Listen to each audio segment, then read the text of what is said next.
One of the most often made arguments with regard to immigration is that they only do jobs that Americans don't want.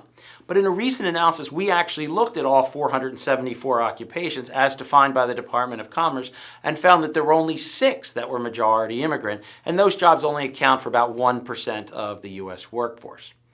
If we look at those jobs where immigrants do tend to be the most concentrated, even in jobs like maids, we found that 1/2 were U.S.born. And we also looked at construction labor, and it turns out 2/3 are U.S.born, and even 3/4 of janitors in the United States were actually born here.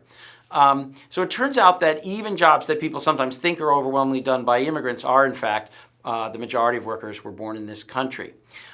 We also found that high immigrant occupations do tend to be jobs done by less educated, lower income Americans, though there certainly are exceptions to that. And what that means is that if there is an impact from immigration, it's going to be primarily felt by less educated and lower income Americans.